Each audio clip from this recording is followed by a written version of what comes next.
रुलाने वाले तुझको भी रोना पड़ेगा।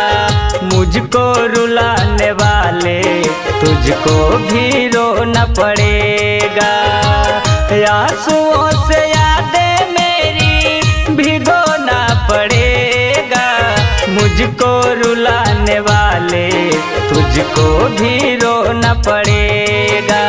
मुझको रुलाने वाले तुझको भी रोना पड़ेगा।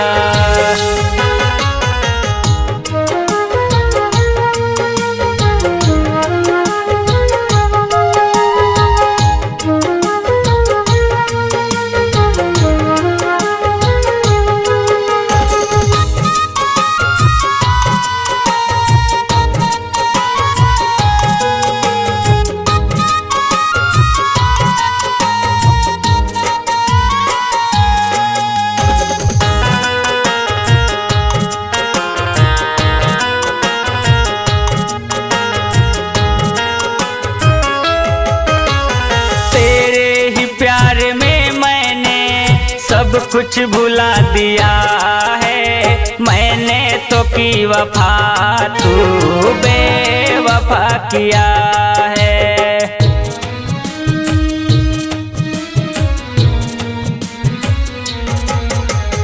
तेरे ही प्यार में मैंने सब कुछ भुला दिया है मैंने तो की वफा, तू बेवफा किया है। सपने सजाए जो भी खोना पड़ेगा। मुझको रुलाने वाले तुझको भी रोना पड़ेगा।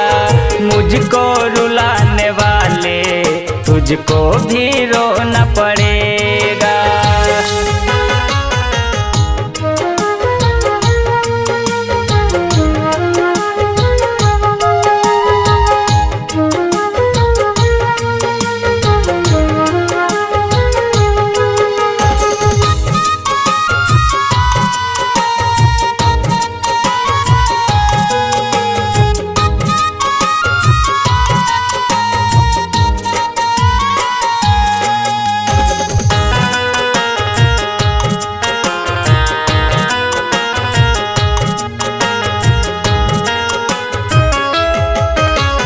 आँखों में तेरा चेहरा है, दिल में ही तेरी बातें, जीते ही मार दी तूने, कटती नहीं है रातें।